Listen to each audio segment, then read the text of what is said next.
Jodoh adalah rahsia Allah yang Maha Esa. Ada yang mudah bertemu pasangan sejati dan tidak kurang juga yang terpaksa melalui halangan getir menuju ke jenjang pelamin.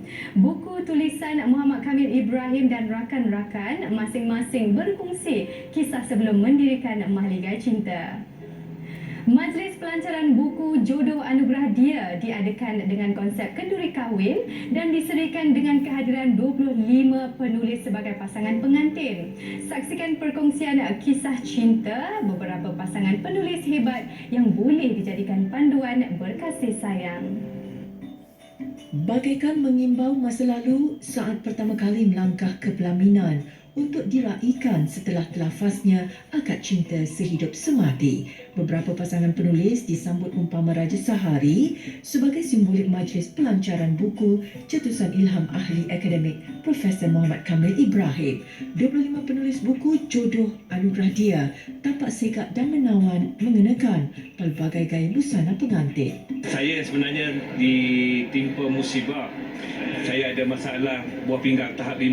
Dulu saya dah menulis lebih kurang 30-40 naskah, tapi bila saya dah agak stabil sedikit, maka saya nak buat sedikit kebaikan lah, kebajikan. Jadi saya kata apa yang saya nak tinggalkan kalau saya pergi nanti. Jadi saya kumpulkan jiran tetangga, saya kumpulkan kawan-kawan, saya ajak, mari kita menulis, kita buat sesuatu kebaikan. Datuk Nafizah sebut, dia kata, Prof, kena tulis ni pasal kisah perkahwinan dia. Jadi dia bercerita tentang kahwinan dia tak ada kenduri sebab mak dia tak suka orang Kelantan. Dan orang Kelantan pula tak suka orang Negeri Sembilan zaman dululah. Jadi saya kumpulkan ramai kawan-kawan dan mereka yang biasa menulis, kita tawarkan pada mereka, marilah kita menulis. Saya nak buat tajuk Jodoh Anugerah Dia. Engkau buat macam mana pun, kalau jodoh tu memang jodoh engkau, memang kau akan dapat. Kau nak macam mana pun, kalau bukan jodoh kau tak dapat. Sebab itu dalam buku kita ni ada yang single, memang nak kahwin tapi tak boleh kahwin. Ada yang dah kahwin tapi bercerai. Ada yang dia tak nak, macam isteri saya ni, dia paling benci kat saya dulu. Itu macam mana pertemuan tersebut. Akhirnya yang benci tadi, itulah yang terpaksa menjaga saya bila saya sakit ni. Setiap pasangan yang berkahwin pasti melalui pelbagai cabaran dalam melayari bahtera rumah tangga, tidak terkecuali buat Ustazah Datuk Nur Hafizah Musa. Di pihak Ustazah menghadapi tentangan daripada ibu beliau, di pihak Ustaz juga menghadapi tentangan daripada ibu Ustaz. Bahasa mudahnya ialah ibu Ustaz memberitahu Azhar nak kahwin dengan siapa dia, kahwinlah, tapi jangan dengan orang Negeri Sembilan. Hal yang sama berlaku pada Ustazah, kacik kalau nak kahwin, kahwinlah, tapi bukan dengan orang Kelantan. Suami Ustazah ni adalah orang yang boleh salam mak Ustazah dengan berpeluk bercium.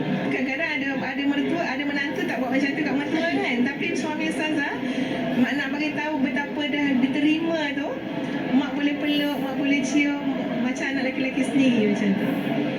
Dan di pihak Ustazah pula dengan mak Ustaz, memang Masya Allah lah, ya.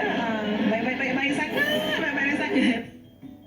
Berbeza pula dengan kisah pasangan Datin Ruzita Jaafar dan Datuk Roslan Muhammad. Mereka telah melayari gerbang perkahwinan selama 30 tahun. Mula jatuh cinta kerana ketulusan dan kejujuran hati pasangan. Saya lah seorang lelaki yang agak lurus dan berterus terang.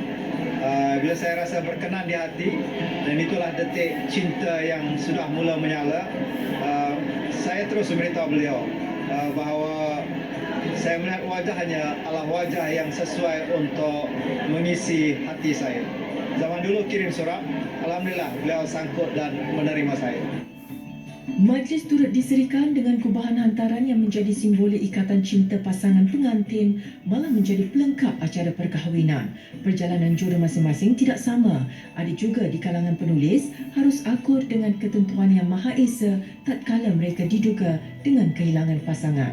Kami dipertemukan di dalam online chat 3 bulan bercakap tanpa melihat wajah, hanya mendengar suara sahaja. Jadi saya merasa rendah diri kerana masa tu saya dah memang agak comel. Jadi bila dia kali pertama dia hantar gambar dengan saya rasa saya tak sepadan dengan dia. Jadi saya pun mendiamkan diri sekejap sehinggalah dia kata tak ada apa pun sebenarnya, hantar je gambar. Jadi saya mengambil masa yang agak lama lah untuk menghantar dan memilih gambar yang paling kita nampak paling kurus, paling comel, paling cantik. Mungkin sebab ini adalah aturan dia memang jodoh.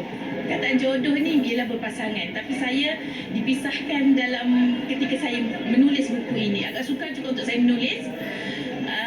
Untuk perasaan hari ini, semoga orang ramai mendapat ibrah bahawa kematian itu bukanlah kerana Allah tahan jodoh kita. Tak, sebenarnya Allah pertemukan kita nanti di syurga.